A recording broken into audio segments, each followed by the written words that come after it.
Hey, lovelies. This is Judith coming to you from crazy Georgia. I guess everyone heard about our governor reopening the state. Yeah, it's kind of crazy. But I got a story. So, a long time ago, people who know me know I used to work at a shit plant. So, it's actually called a wastewater treatment plant, but I used to call it a shit plant because that's what came there. And my sister-in-law got me that job because I had two children in diapers, had already ran out my 3 months of maternity leave, and I needed to go back to work in a job that paid more than the cost of childcare.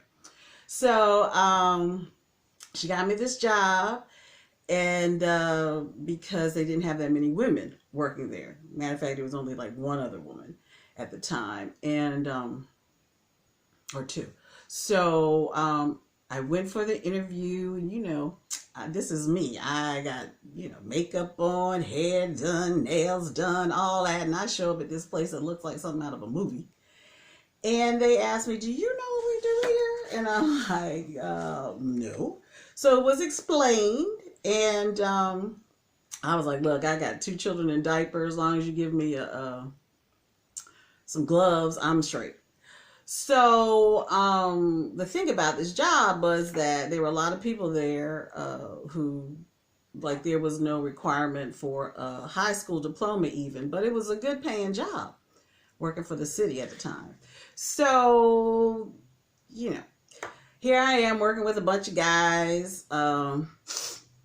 And so after like 3 years in, because I worked there for like, I don't know, 9 years at one place and 8 years at another.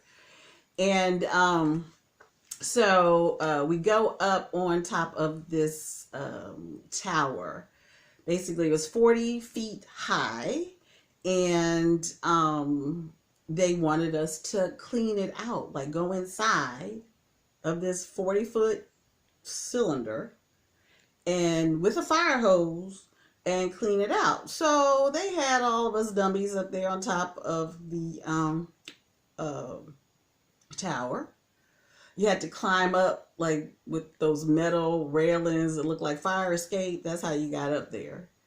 And we're all standing up there looking into a escape hatch looking door in the top that they wanted us to go in, and then climb down the middle ladder on the inside and go down to the 2-foot wide rim that they had on the inside with a fire hose and rinse it off. So previously they used a contractor, but I guess they figured we got some dummies we already pay, so let's put them in there.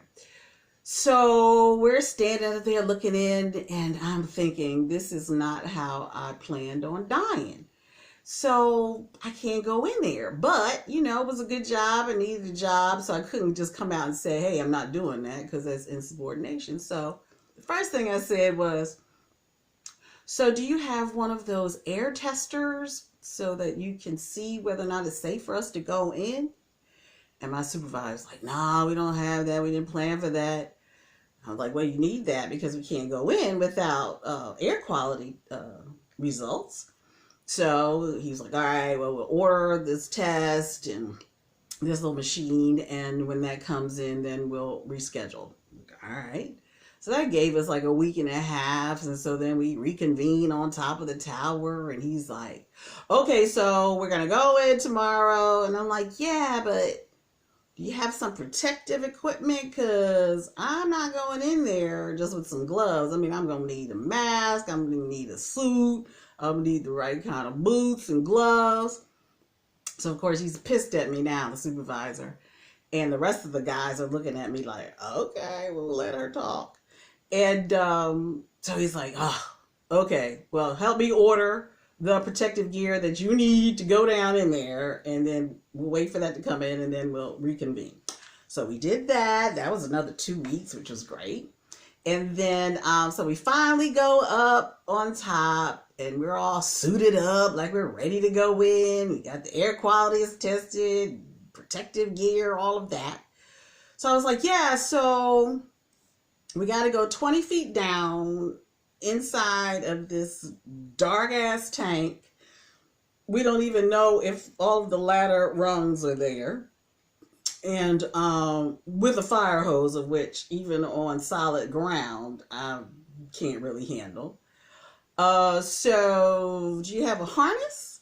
And he was like, yeah, we got a harness, just one. We just lower one of you down and then bring it back up and lower. I'm like, no, no, no, no, no, no, no, no. We're going to need a harness for each one of us.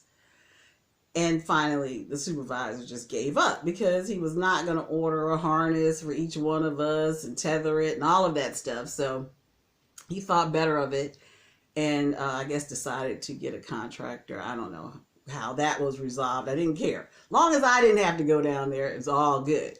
So, of course, the guys who originally were calling me a pussy, which, like, is that supposed to be an insult? Because I am.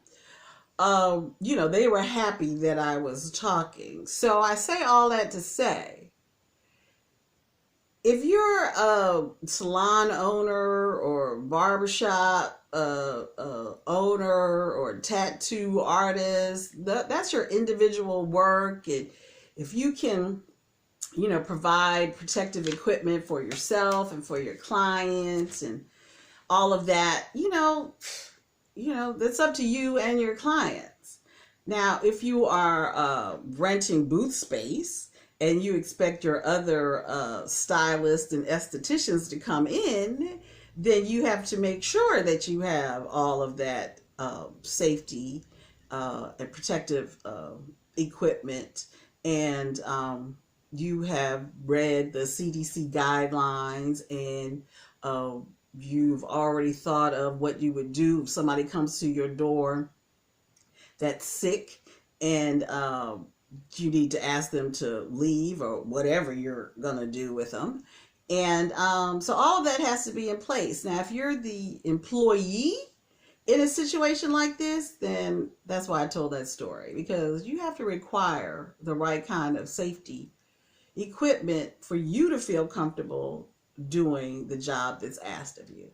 So save yourself, people, because no one else is looking out for you. No one else cares about you the way you care or should care about yourself. And considering that, I don't even understand the whole movie theater and fitness center, because they hardly have anybody in there working as it is.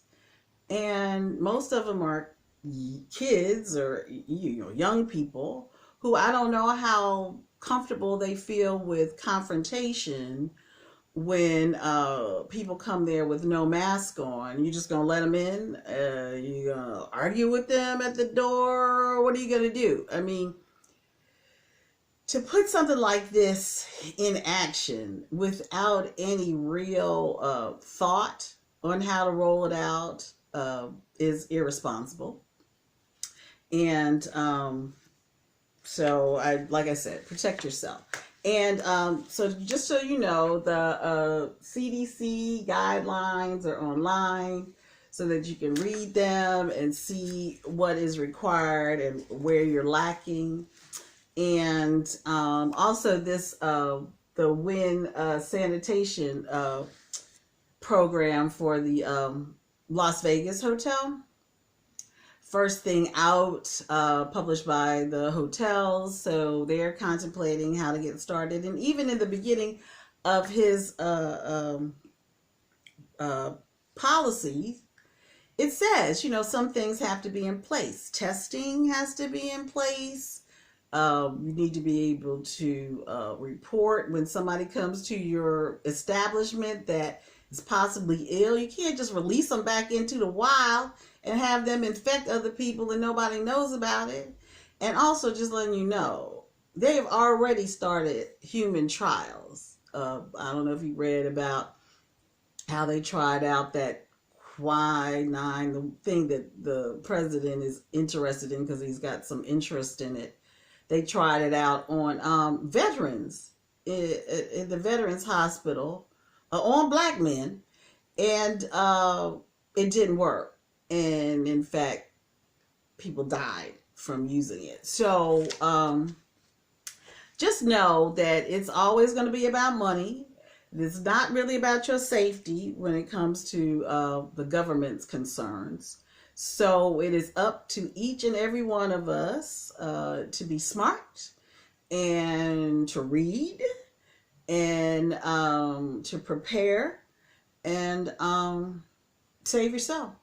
All right. So wishing you all the best, and